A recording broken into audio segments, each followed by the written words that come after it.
دوستو 1999 میں جو پاک فوج نے کیا، چینی فوج بھی آج کل وہی کچھ کر رہی ہے۔ بدقسمتی سے اس وقت ایک بزدل کی وجہ سے ہم کارگل گنوا بیٹھے تھے، لیکن آج چینی فوج کا کئی کلومیٹر تک قبضہ ہو چکا ہے۔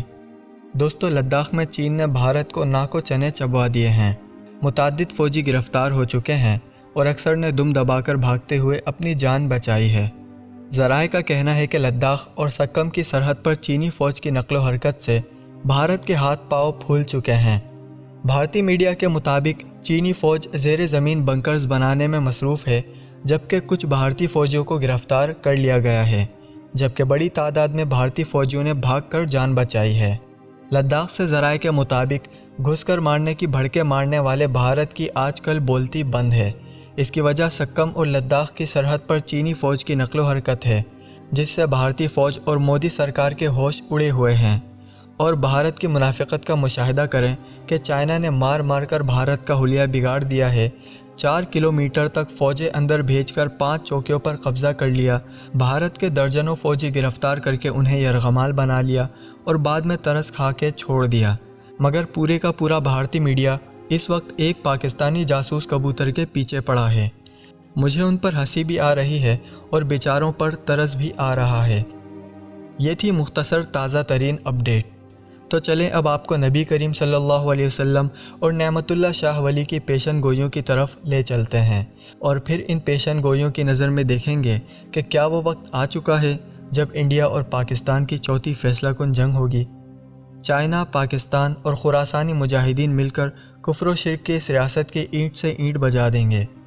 ہمیں امید ہے کہ آپ یہ ویڈیو آخر تک مکمل دیکھیں گے۔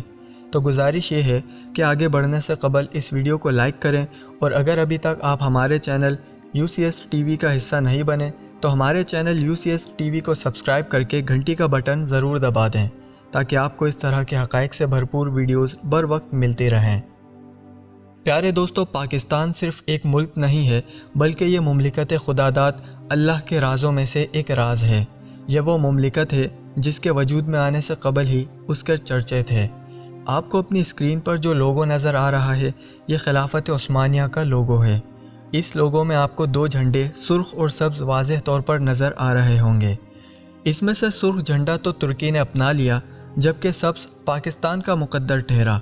کبھی خلافت عثمانیہ یعنی امت کی رہبری کا کام ترکی کے پاس تھا، مگر رسول اکرم صلی اللہ علیہ وسلم کے ارشاد کے مطابق وہ وقت قریب آ رہا ہے جب امت محمدی کی قیادت پاکستان کے ہاتھ میں ہوگی، کیونکہ آج پاکستان کی آرمی، پاکستان کا نیوکلیئر سسٹم، پاکستان کی ٹیکنالوجی ہر لحاظ سے ترکی سے آگے ہے، اور ہم پاکستانی اجمی کہلائیں گے، یعنی ہم غیر عرب ہیں۔ اور آپ کو یہ جان کر فخر ہوگا کہ رسول اکرم صلی اللہ علیہ وسلم کے ایک فرمان کا مفہوم ہے کہ زمانے آخر میں اللہ تعالیٰ غیر عرب سے ایک ایسی قوم اٹھائیں گے جو ہتھیاروں کے معاملے میں عربوں سے بہت بہتر ہوں گے، اور اللہ تعالیٰ ان کے ذریعے اپنے دین کی تکمیل کرے گا۔ تو اگر آپ اس حدیث کے الفاظ پر غور فرمائیں تو غیر عرب تو چھوڑیں، عرب و عجم کی تمام اسلامی ریاستوں میں پاکستان صرف ایک واحد ایٹمی قوت ہے جو ہتھیاروں کے معاملے میں سب سے زیادہ طاقتور ہے۔ اس کے علاوہ بھی مستقبل کے حوالے سے رسول اکرم صلی اللہ علیہ وسلم کی کئی احادیث میں سعودی عرب سے مشرق کی سمت کسی ریاست کا ذکر آتا ہے جو اسلام کی نشاء ثانیہ میں اہم ترین کردار ادا کرے گی۔ مثلاً غزوہ ہند کی مشہور حدیث جس کے مطابق ایک اسلامی ملک پہلے ہندوستان فتح کرے گا، پھر اہل یہود کے خلاف فیصلہ کن جنگ لڑے گا۔ اسی طرح کی ایک روایت میں نبی کریم صلی اللہ علیہ وسلم نے مشرق کی طرف اشارہ کر کے فرمایا، میرا دین پوری دنیا میں کمزور ہوگا تو وہاں سے اٹھے گا۔ ایک اور موقع پر فرمایا کہ مجھے مشرق سے ٹھنڈی ہوائیں آ رہی ہیں۔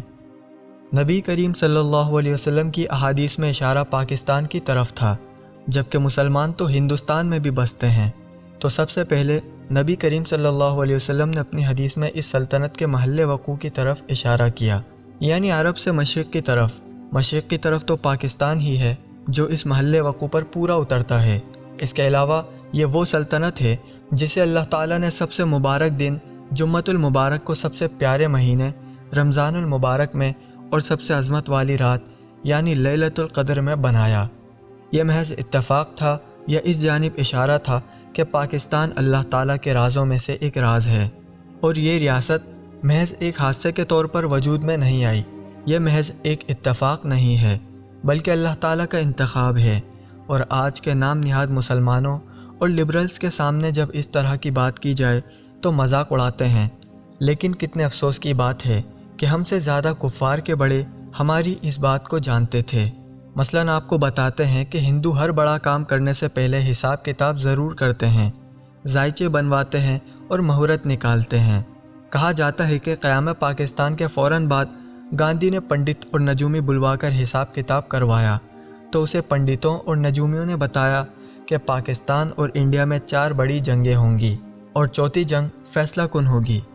انہوں نے یہ تو نہیں بتایا کہ اس جنگ کا فاتح کون ہوگا، لیکن انہوں نے انڈیا کو روکنے کی ہر ممکن کوشش کی، یہاں تک کہ گاندھی نے پاکستان کو اس کا حق دلوانے کے لیے مرن بھرت رکھا، یعنی بھوک ہڑتال شروع کر دی، جس پر اسے قتل کروا دیا گیا۔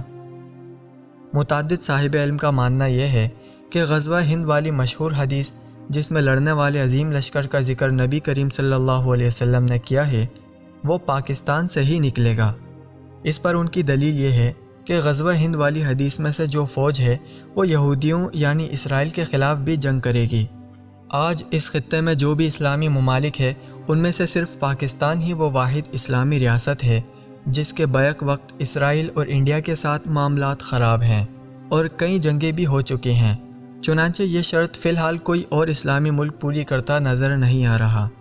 اسی لیے اہل نظر اس بات کے قائل ہیں کہ نبی کریم صلی اللہ علیہ وسلم نے جس لشکر کا ذکر کیا ہے وہ ہند کو فتح کرنے کے بعد اہل یہود سے لڑیں گے اور ان پر فتح یاب ہوں گے۔ وہ لشکر پاکستان ہی کی فوج ہے۔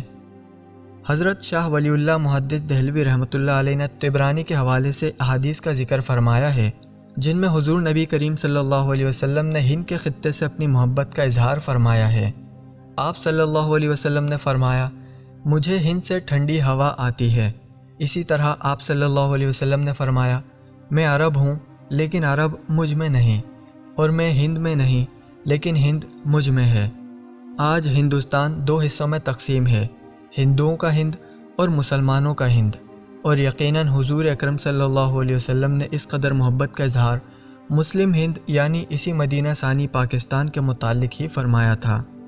دوستو، اسلام کی 1400 سالہ تاریخ میں مدینہ کے بعد پاکستان وہ واحد ریاست ہے جو اسلام کے نام پر بنی ہے، اور اسی مناسبت سے اسے مدینہ ثانی بھی کہا جاتا ہے۔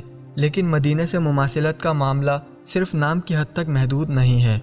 مدینہ کو اس وقت مشرکوں یعنی بت پرستوں سے خطرہ تھا اور ان مشرکوں کی مدد مدینہ کے یہودی کر رہے تھے، اور پاکستان کو بھی اس وقت دنیا کی سب سے بڑی بت پرست ریاست انڈیا سے خطرہ ہے جس کی مدد اسرائیل یعنی یہودی کر رہے ہیں۔ مدینہ کے مشرکوں کے خلاف 3 بڑی جنگیں ہوئیں اور چوتھی جنگ فیصلہ کن تھی جس میں مکہ کو فتح کر لیا گیا تھا۔ پاکستان کی بھی مشرکوں کے ساتھ اب تک 3 بڑے جنگیں ہو چکی ہیں، اور چوتھی جنگ کے بارے میں کہا جا سکتا ہے کہ وہ فیصلہ کن ہوگی۔ اور اسی چوتھی جنگ کے بارے میں حضرت نعمت اللہ شاہ ولی اللہ نے آج سے 850 سال پہلے اپنے اشعار میں بتا دیا تھا۔ اس چوتھی جنگ کے بارے میں ان کے اشعار کا مفہوم ہے کہ پاکستان کو اللہ ایک زبردست جنگجو لیڈر دے گا جس کی قیادت میں پاکستان کی انڈیا کے ساتھ ایک آخری اور فیصلہ کن جنگ ہوگی، جس میں ابتدا میں پاکستان اٹک تک خیبر پختونخوا اور پنجاب کے کئی علاقے کھو دے گا، لیکن مسلمان جنگ جاری رکھیں گے اور ان کی مدد منگول کریں گے، جس کے بعد بالآخر انڈیا کو مکمل طور پر مغلوب کر دیا جائے گا۔ نعمت اللہ شاہ ولی کے ان اشعار کے حوالے سے 2 چیزیں ایسی ہیں جو ہمیں آج نظر آ رہی ہیں۔ ایک یہ کہ پاکستان کی مدد منگول کریں گے، اصل میں منگول اور ترک چین کے قبائل تھے جنہوں نے ہجرت کی تھی، اور آج ہم دیکھ رہے ہیں کہ انڈیا کے خلاف چین اور پاکستان متحد ہو چکے ہیں۔ اور دوسری بات یہ کہ اٹک تک کا علاقہ کھونے کی بات کو ہم اس تناظر میں بھی دیکھ سکتے ہیں کہ افغانستان میں موجود لاکھوں افغان نیشنل آرمی سخت پاکستان دشمن ہیں اور ان کی قیادت انڈیا کے زیر اثر ہیں۔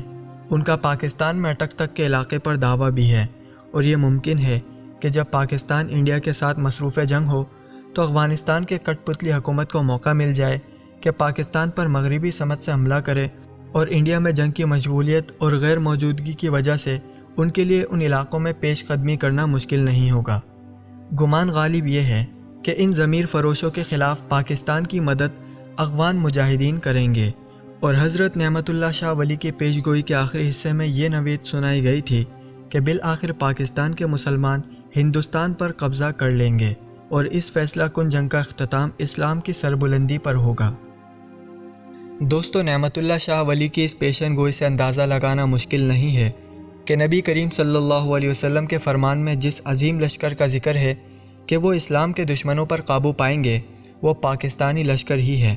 عالم کفر کو اس وقت 4 حصوں میں تقسیم کیا جا سکتا ہے: عیسائیت، یہودیت، مشرکین اور ملحدین۔ بہت کم لوگوں کو یہ معلوم ہوگا کہ پاکستان اس وقت بھی ان چاروں سے بیک وقت برسر پیکار ہے اور ان سب کے لیے درد سر بنا ہوا ہے۔